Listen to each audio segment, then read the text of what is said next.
Bienvenidos sean todos, mi nombre es Miguel Ángel Silva y soy participante de la asignatura Ingeniería de Software 1 de la Maestría Ingeniería de Software de la Universidad Centro Occidental Lisandro Alvarado. Y en esta oportunidad vengo a exponerles sobre algunos conceptos utilizados en el mundo de la ingeniería del software. Encontramos un primer concepto que se llama Slow Programming. Básicamente su traducción es programación lenta. Es una filosofía de desarrollo de software que hace énfasis o hace hincapié en un diseño cuidadoso de código, en generar códigos de calidad y en hacer prueba a esos códigos de manera tal de garantizar su exactitud en cuanto a la solución de un problema o de una solución de código, una solución de software. Fíjense que el slow programming, su objetivo es evitar el código erróneo y evitar ciclos de lanzamiento excesivamente rápidos, o sea, que no sea la adecuada de acuerdo a la solución que requiere el cliente. Con el slow programming, el programador se toma tiempo para escribir ese código y que ese código que se genere sea el código adecuado. Por lo tanto, va a pensar en las soluciones de diseño.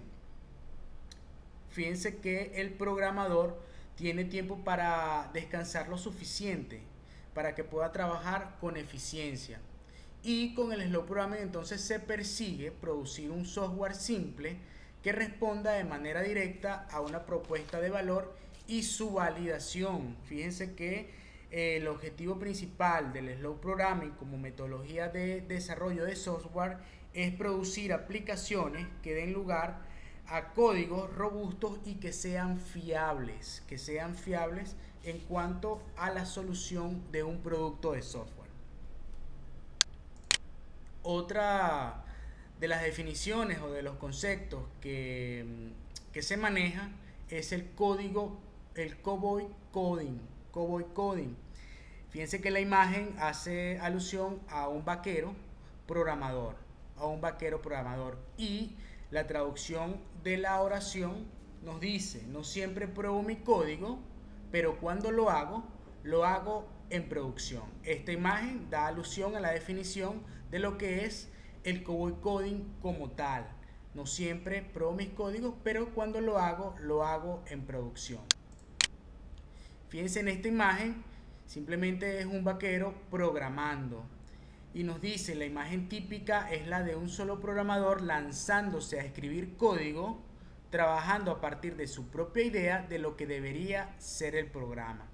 Fíjense que con los cowboy coding no existe un patrón donde guiar el desarrollo del producto. No existe una metodología marcada, por lo tanto no existen objetivos definidos. Simplemente el programador se lanza a programar una solución que él cree que es la correcta, sin tomar en cuenta o no tomando en cuenta mucho el modelo de negocio y no tomando en cuenta a los usuarios como tal.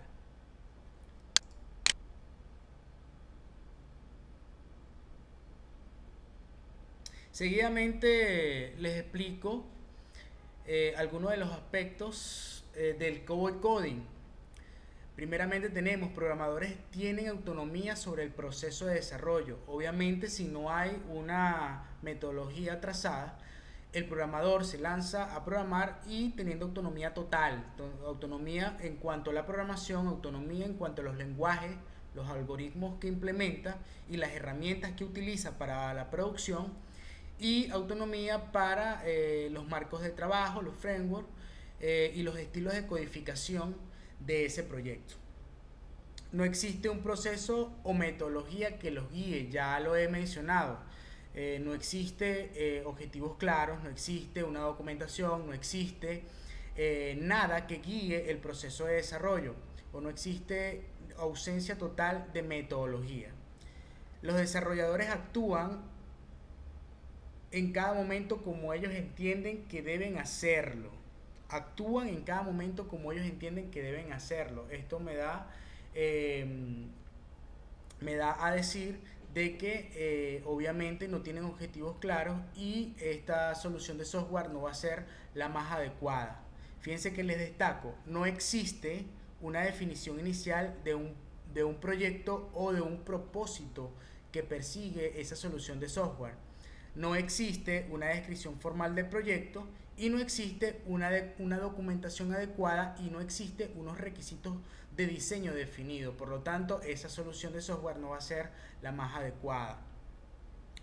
En esta nota le destaco que el COBOL Coding es totalmente adaptativo, obviamente porque va adaptando su diseño de acuerdo a su perspectiva y por eso es totalmente adaptativo, nos dice 100% adaptativo, ya que no hay nada más flexible que reescribir las reglas que siempre sea necesario. Seguidamente les hago una diferenciación entre lo que es el COBOL Coding versus los desarrollos ágiles. Primeramente tenemos que en el COBOL Coding hay ausencias de proceso de desarrollo, no existe una metodología, no existe objetivos claros, no existe un patrón para el diseño como tal de la aplicación o del software. En cambio, con los desarrollos ágiles tenemos líneas maestras para desarrollar el software según la metodología elegida, ya sea RUC, ya sea XP, ya sea Scrum. Dependiendo de la metodología tenemos aquellos métodos, aquellos procedimientos a seguir para desarrollar el software. El camino se va construyendo a la misma vez que se va realizando el proyecto, no hay un camino trazado. Con los COBOL Coding, en cambio, con los desarrollos ágiles, el camino se marca un camino. Dentro de ese camino existe una cierta flexibilidad o margen de maniobra para conseguir la máxima adaptación posible dentro del marco de trabajo. Tenemos siguiendo una metodología, tenemos los objetivos claros, por lo tanto tenemos un camino a dónde seguir mi desarrollo. Con COBOL Coding los desarrolladores son totalmente independientes, hay poca participación de los usuarios de negocio. En cambio, con los desarrollos ágiles existen equipos del proyecto y existen usuarios involucrados o clientes involucrados de la solución de software. Con los COBOL Coding el plan de trabajo se escribe con el desarrollo del producto. En cambio, con los desarrollos ágiles existe un plan de trabajo definido, una referencia para todas las partes involucradas. Es decir, existe la metodología que me guía el proceso de desarrollo de software y es lo más óptimo en cuanto el desarrollo de software se refiere. Fíjense que le hago alusión,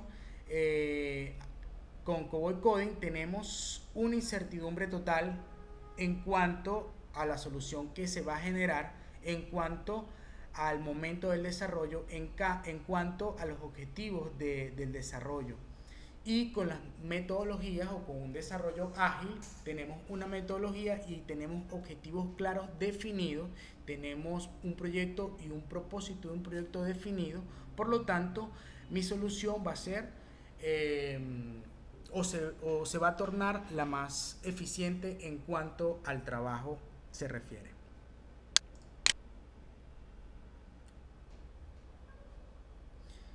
Otra de las definiciones que encontramos es el principio abierto cerrado, que forma parte de los principios SOLID y se define básicamente en entidades de software como clases, módulos, funciones, que pueden ser abiertos para la extensión pero cerrados para la modificación. El principio abierto cerrado se enfoca en añadir funcionalidad sin modificar la existente siempre que sea posible y usar interfaces o clases abstractas de las que dependen implementaciones concretas. Es decir, pueden cambiarse la implementación de la clase concreta manteniéndose la interfaz intacta. Fíjense que por acá les coloco una nota que dice: las clases deben ser capaces de extenderse sin modificar su contenido, que es lo que se refiere el principio abierto cerrado. Las clases o las entidades de software deben ser abiertas para extenderse pero cerradas para modificarse. Fíjense que tengo en la siguiente lámina un ejemplo. Fíjense que tengo que implementar una simulación de un pato. Para ello creamos una clase abstracta pato, la cual posee el método quads, el método nadar y el método mostrar. Todos los patos hacen quads y nadan, por lo que esta clase se implementa en dichos métodos. Pero como todos los patos lucen diferentes, el método mostrar será abstracto, es decir, se implementará en cada subclase. Fíjense que acá tenemos una clase pato y dos clases o dos subclases que se llaman pato pelirrojo y pato real, que heredan de la clase pato y están heredando todos sus métodos y características, y tenemos un método abstracto que se llama mostrar. ¿Cómo se aplica el principio abierto-cerrado? Bueno, yo voy a ser capaz de colocar o de diseñar mis clases, implementar mis clases, de manera tal de que yo pueda abrirlas para extenderse, pero cerrarlas para modificarse. Fíjense que yo no puedo modificar el método nadar, ni el método quads, ni el método volar, porque forman parte de una clase principal. Simplemente las utilizo. Por acá nos dice, en un segundo análisis notemos el hecho de que nos ha faltado un comportamiento, por ejemplo volar.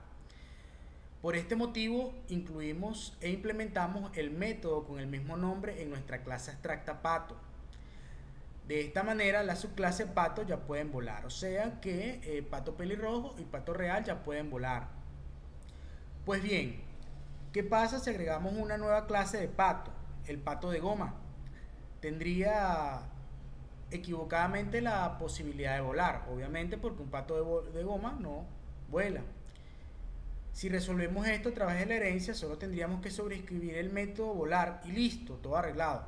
Pero no, porque si además agregamos otra clase, por ejemplo, el pato señuelo, además de no ser capaz de volar, tampoco tiene la capacidad de hacer quads. Fíjense que lo que nos está diciendo es que a medida que agregamos clases, se nos dificulta con la herencia. Fíjense que, como les decía, la solución es utilizar interfaces. Fíjense lo que nos dicen acá. Es evidente que la herencia no resuelve este problema. ¿Qué tal si implementamos interfaces? Extraemos el método volar y quad fuera de la clase pato y creamos dos interfaces para ello.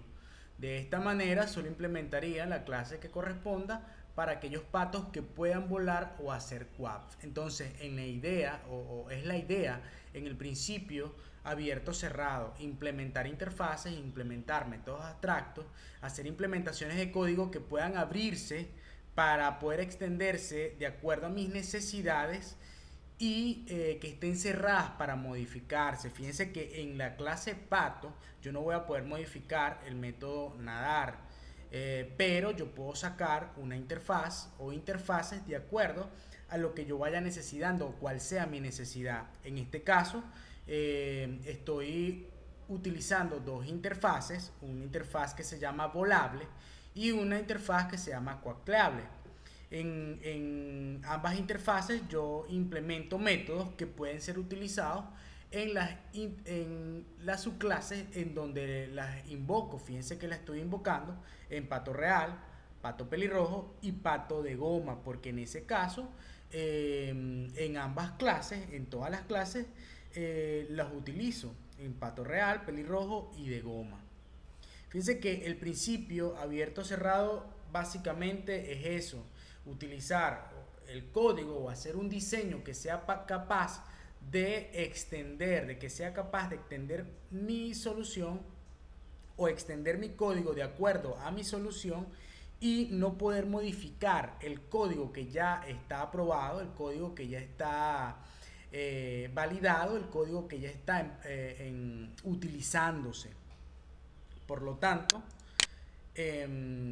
acá les hago alusión a lo que le acabo de decir. Me dice, la idea es que una vez que la clase ha sido aprobada para su uso, después de haber pasado a través de revisiones de código, de pruebas unitarias y otros procedimientos de calificación, no puede cambiarse o no puede cambiar la clase, solo extenderla. Esta práctica de principio abierto cerrado significa simplemente hacer un buen uso de la abstracción y el polimorfismo. Hasta acá estos puntos, espero que haya sido de bastante provecho y muchísimas gracias por su atención.